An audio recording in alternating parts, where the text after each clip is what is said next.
gentlemen, boys and girls, welcome to another Bulletmarv review. Today I've got pickups video for you. So without further ado, let's begin. Bear in mind, some of the games I have captured footage for, and some of the games I haven't due to my capture card playing funny buggers about certain stuff. So I apologise for that in advance. I'll start with the first one. Pokemon Omega Ruby. Really good game, really enjoyable. Love the 3D environment that it's in. The sound is fantastic in it, and it's just a great part of the game, a much modernised version of the game for the 3DS. You do have upgraded stuff in it as well, so you do have like the ability for Mega Evolutions as well in it with some of the Pokemon.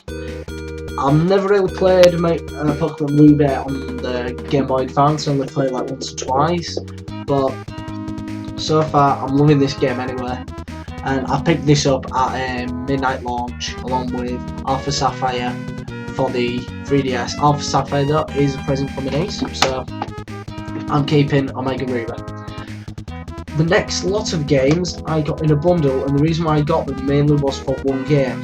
None of these games have the manuals in, but their boxes and discs are in really good condition. So without further ado, let's go through these. Need for Speed Underground 2. Racing game, arcade style racing game. You do different race types, so you've got normal race, drift races where you have to get more points by drifting than the opponent, and one-to-one races and then cop chases and stuff.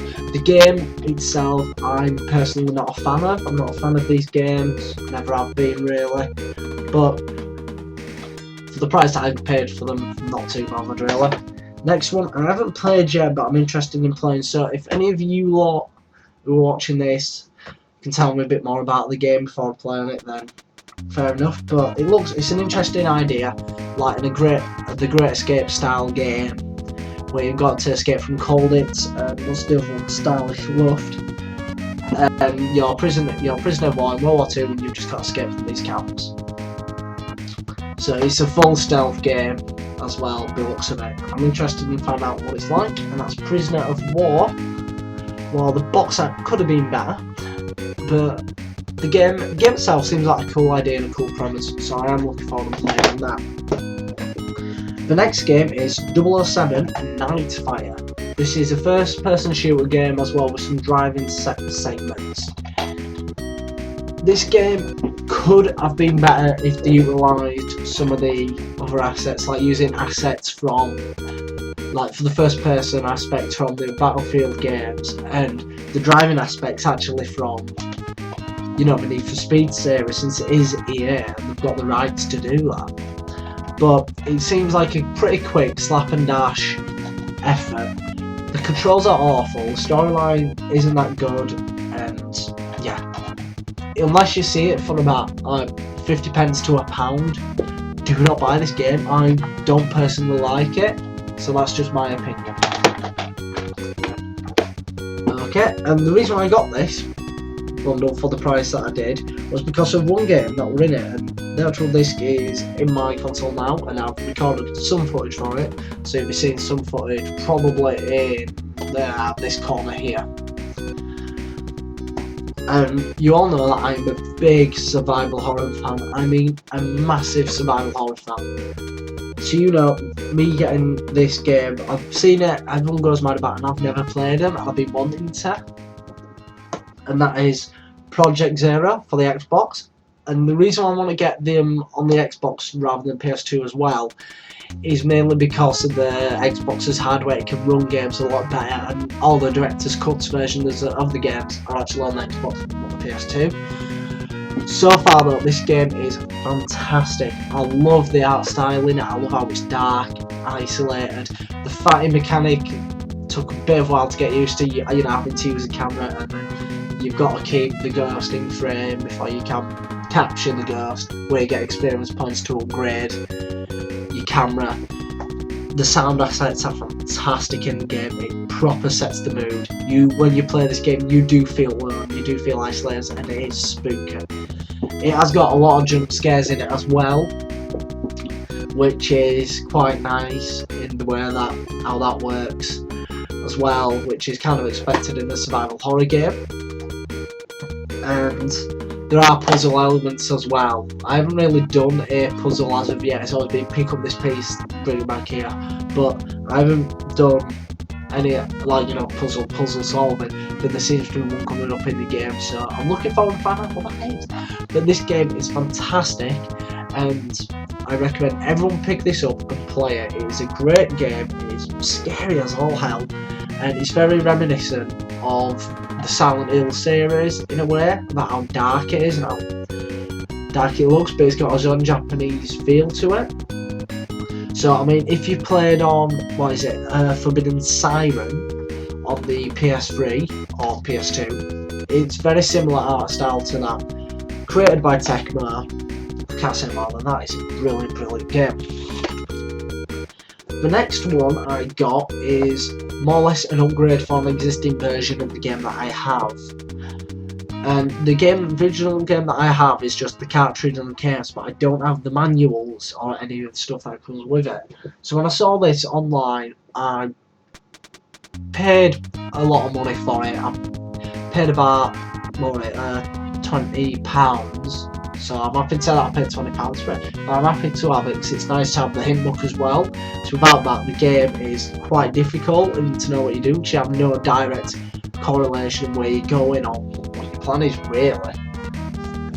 And that is Phantasy Star 2. This is in beautiful condition. I'm so happy to get this. So Phantasy Star 2 for the Mega Drive came with the game manual there, and the manual is in brilliant condition. And also it came with the Phantasy Star 2 hint book. And as you see when you go in,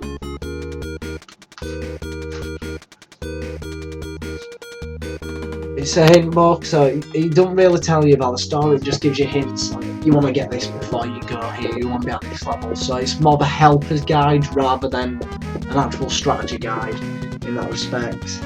It gives you information on characters and, you know, other people that you can get in your party, and it's fantastic. The game itself is a really good RPG.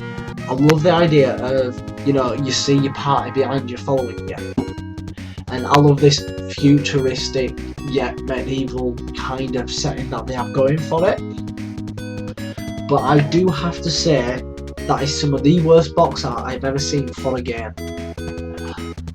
The only thing that's missing in this is the map, but again, the game is really good. The sound is fantastic, the game is fun to play, the RPG elements are superb in that respect, and I love the strategy behind it. I love, like, the, you know, your back facing view, so you see the back of the characters. The only thing I don't like is when you're fighting and you're fighting, you've got your monsters in front of you, and when they attack you, it flashes red. I don't like that flashing. To be honest, it gives me a bit of an headache. So, yeah. The next three I got at game because they were having a sale. They've got like loads of pre-owned games for like Wii and everything like that. So I've actually got footage for all of these, so you get to see the footage from them. And I paid a total of somewhat like £10 for these 3 games, and one of them was like the free one, so I wasn't too bothered. So the one, let's start off with this one, Metroid Prime 3 Corruption. So this game is a first-person shooter set in the Metroid world, very similar style to Metroid Prime on the GameCube, and it works okay, is my response to that. It's an okay game, it runs okay, it's just not, the Wii controller lets it down on this game. That's the only thing that lets it down. But you can see in the video, the graphics are okay, it looks pretty, it's very Metroidy, and it's very fun as well. I do enjoy playing it, even though the controls do annoy me. But there's a lot of stuff as well where you have to use the Wiimote, like you're pulling something out, so you grab it with it, and then you've got to pull the Wiimote towards you to pull it, and then you have to turn the Wiimote clockwise to lock stuff in. The game itself is very, very good, very enjoyable, and I'm happy to get it, and I don't think I paid a bad price, seeing that everything came with this. I mean everything. You've even got like a used, you know, Nintendo VIP code here as well. But for what it is, it's a good game. The next one, I prefer this over the Metroid Prime because it's more of a traditional Metroid game in the way that it feels and plays. You play this again on the Wii using the Wiimote, but use the Wiimote, you know, horizontally like that. So use it like an actual, like, you know, NES gamepad more or less. The game itself has a 3D aspect to it, but you control it all with the D-pad, which is fantastic. You can get all the stuff, and I prefer this game. It plays a lot better and a lot smoother, and that's Metroid, the other M. It is such a great game. I love one of the moves that you can do where you can just jump up and then just power blast an enemy in the head and then it explodes. It is fantastic and so rewarding. This game itself as well came with all the gubbins that you could expect, even an unused code, which isn't bad, but I know I won't be able to use it, but you know, I might give it a try anyway. But yeah, that's Metroid the other M for the Wii. And the next Wii game, this is one that I actually wanted, and this ended up being the free one. And I'm a big fan of, what is it, what's his name now? What's his name? Has he got it on here? It doesn't say. But Grasshopper Studios, you know, I think it's Sudo51. He did the Lollipop Chainsaw games, and Killer is Dead. It's very unique. It's very out there. It's very out there sort of game. It's over the top, which game like this should be. And this is one that came on the way. This is the first game in that series, and obviously it is No More Heroes. The game itself is so much fun. I do find on the Wii though it does have a bit of slowdown. When there's a lot of action, it does get a lot of slowdown. But the game oozes with cool, as with Killer is Dead and Lollipop Chainsaw. It's got its own sense of humour. And you have a laser sword. It's actually called a laser katana, not a lightsaber, but it is more or less because you can just slide through people. And what I like about this, it doesn't require you to constantly swing your arm about. It's just pressing A to attack, which I like. And then, you know, when you've knocked him out and you're doing your finishing up, then it says, oh, press up, swing it up or whatever. And another aspect of that I like is you have to recharge the battery. So what you lift it up, you lift the controller like that, you press the one, and then you have to keep swinging it from side to side like that to charge it. But his animation when he does it is hilarious for a very juvenile person like myself. And when you see him there and he's literally charging it by jerking off, it is so amusing. This is one of the games that you have to get on the Wii. I can't recommend it enough. If you don't have it, go and get it. And the last three I got the next three that I got were at a charity shop in my local town. And I picked up these two games because I didn't know much about them, and I've never played any of the games in the series before, so it should be enjoyable, I guess. And that's Prince of Persia, What Is Within, and Prince of Persia, The Two Thrones. So looking forward to giving these a try. I haven't played them yet, but games, really good condition for charity shops anyway, because I have noticed a few games that I have got from charity shops I've had to return due to not working, due to the discs being scratched. But these games are in brilliant, like new condition. Ooh, just dropped one and dropped that one as well. And the next one that I got, mainly because of what console it's on, and you normally don't see this console a lot in my area. You don't see games for this console a lot in the area because it wasn't popular in my area, because most of my area everyone was a PS2 person or an Xbox person. Nobody ever got the other console. So I got this on this console for the same reason. I want it for my collection. I want more games for this console in my collection, which are good. And I've heard this is quite fun. So that is Simpsons Hit and Run. The game is complete in box. And the disc is in immaculate condition. It's got a few scratches here and there, but you can't really see them. But what I can gather, this is a free roam GTA style game, but your Simpsons characters. So I'm gonna give this a try. Probably play this up to Christmas actually, along with everything else here.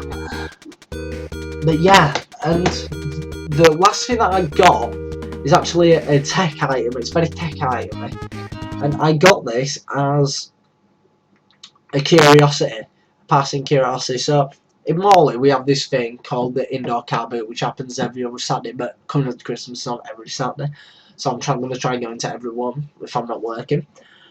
And I picked this up, and I went to the seller. I saw it and I knew what it was. I knew what it was used for, and I was just curious on it. But I wanted to know what the price they were giving on it.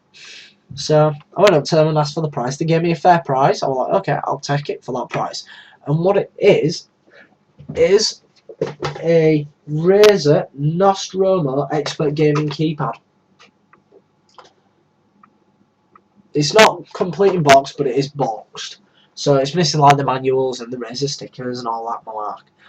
But I'm actually using it for playing Advanced Warfare and Diablo at the moment, and it's working very well. And with the software tool as well, being able to rebind keys for it, it works like a charm, and that's how it looks. And the way that you play it, you've got your hand over like that, and then you're using these keys to whatever. So the way that I use it, WASD, and then you've got a button there to jump, and then another button on my finger to sprint. So for Call of Duty, it's actually pretty good, and on Diablo, it's fantastic. So if you have got one of these, look online for key maps for it, and then just copy the key maps in, just insert the key maps for it, and it is a wonderful, wonderful, wonderful thing. And that's really it. I won't be doing a pickup, as I said at the beginning of the video, I won't be doing another pickups video for this month. I'm going to try saving money now for the Retro Collect video game market in Leeds, which is happening on February the 7th. Well, it's early on in February next year. And yeah, and it's going to be in Leeds Town Hall. It's going to be like twice as big. Well, 3 times as big, hopefully. So you're going to get the small room which was in before, and then you're going to get like a bigger room in it. One of my YouTubers who I follow, and I do enjoy his videos, his name is SoFunk Retro, is going to be there actually on a stall because he makes gaming pixel art prints. So he'll be selling them there. So if you are there in February, go and say hi to him and check out his video. I'll leave it in the link below. And I've been Andrew Smith. Thank you very much for watching. I know my videos aren't of the best quality. I know that there's people who have just started who have better quality videos. But the people who do watch me, I really do appreciate it. It means a lot to me that you do like my videos and that you do watch. So yeah, I've been Bulletmarv, and it's been my honour and my pleasure to bring you these games that I've collected today. And as I say at the end of every video, keep on gaming.